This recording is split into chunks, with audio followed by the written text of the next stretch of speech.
channel Stay Tuned with Saitya. আজি আপোনালোকৰ আগত আমি নতুন এটা ভিডিও লৈ আহিছো ৰেচিপি ভিডিও সো আজি মই বনাব ওলাইছো বাহু মাছৰ কালিয়া তো বলকচোন ভিডিওটো আৰম্ভ কৰো আৰু আপোনালোকক দেখুৱাই চাম আমাৰ এই ৰেচিপিটো মই ৰেচিপিটো কাৰণে লৈছো 3 পিস বাহু মাছ আৰু প্ৰথমে মাছটো অকমান মেৰিনেট কৰি থম অকমান হালধি দিম তাৰপিছত অকমান নিমখ দিম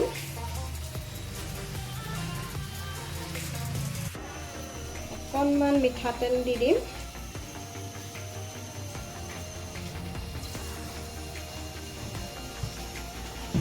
অকণমান আদা নহৰু পেষ্ট দি দিম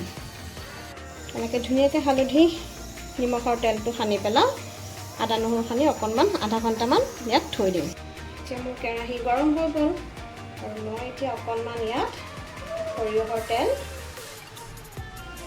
দি দিলোঁ এতিয়া মই মেৰিনেট কৰি থোৱা মাছ মাছটো গৰম তেলত দি দিছোঁ মাছটো তেনেকৈ অলপমান উলটাই দিব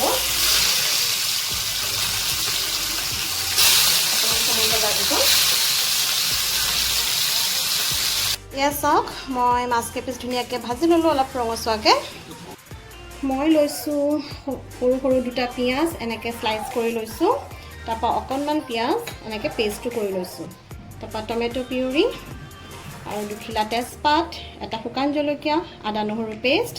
অলপ গৰম মছলা গোটা গৰম মছলা লৈ লৈছোঁ এতিয়া কেৰাহীত অকণমান তেল দি লৈছোঁ আকৌ তেল গৰম হ'ল এতিয়া মই তেজপাত দিম গোটা শুকান গৰম মছলাখিনি দিম শুকান জলকীয়া আৰু পিঁয়াজখিনি দি দিম এনেকৈ পেলাই পিঁয়াজখিনি এনেকৈ অলপ ৰঙচুৱা হোৱাৰ পিছত অকণমান ইয়াত এচামুচ চেনি দি দিব চেনি দিয়াৰ পিছত অকণমান এনেকৈ লৰাই থাকিব আৰু তাৰপিছত যিখিনি পিঁয়াজ এনেকৈ আমি পেষ্ট কৰি থৈছিলোঁ সেইখিনি ইয়াত মিক্স কৰি দিব তাৰপৰা ভালকৈ মিক্সাৰটো লৰাই দিব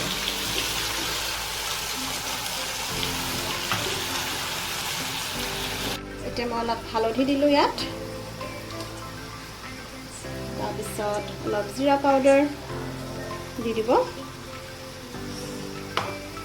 আৰু অলপ কাশ্মীৰী মিৰ্চ দিব কাশ্মীৰী মিৰ্চ দিলে কালাৰটো বিৰাট ধুনীয়া হয় চ' অকণমান কাশ্মীৰী মিৰ্চ দি দিব এইখিনি ভালদৰে ভাজি ল'ব 3-4 মিনিটমান ইয়াত দেখিছেনে কি ধুনীয়াকৈ তেলখিনি এৰিছে আৰু এতিয়া মই ইয়াত দি দিম বনাই থোৱা টমেটো পিউৰিখিনি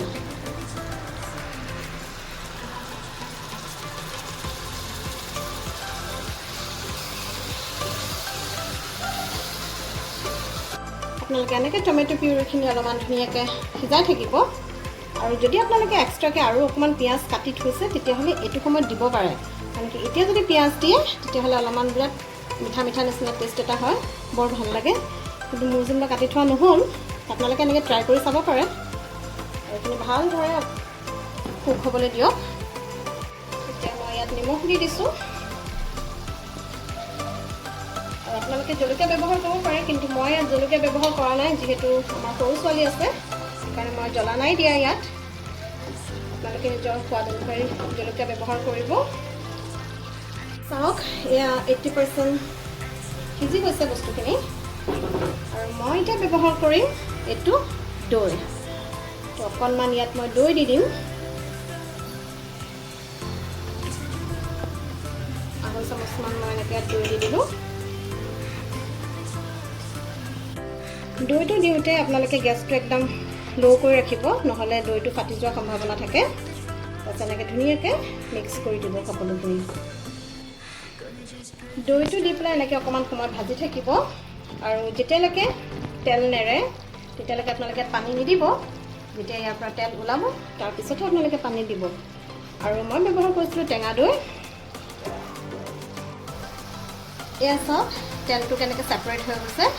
আৰু এতিয়া মই দি দিম ইয়াত উতলা পানীটো আপোনালোকৰ নিজৰ দৰকাৰ অনুযায়ী দি দিব মই বৰ এটা বেছি পানী দিয়া নাই এনেকৈ উতলা পানী অকণমান দি দিব আৰু এইখিনি ভালকৈ উতল আহিবলৈ দিব ঢাকন মাৰি দিব পাৰে অকণমান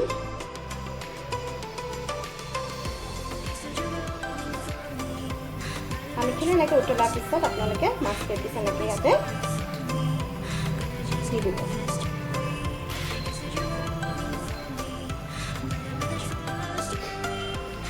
চাওক মই এনেকৈ 5 মিনিটমান সিজাই ল'লোঁ।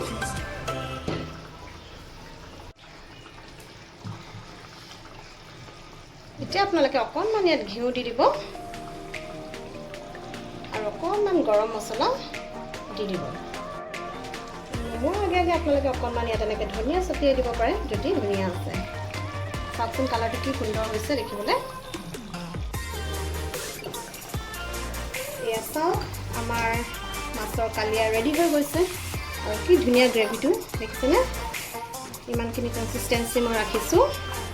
তো আশা কৰোঁ আপোনালোকে আজি আমাৰ ভিডিঅ'টো চাই ভাল পালে, আৰু যদি আমাৰ ভিডিঅ'টো চাই ভাল পালে তেতিয়াহ'লে আমাৰ চেনেলটো আপোনালোকে যদি প্ৰথমবাৰলৈ চাইছে তেতিয়াহ'লে ছাবস্ক্ৰাইব কৰি দিব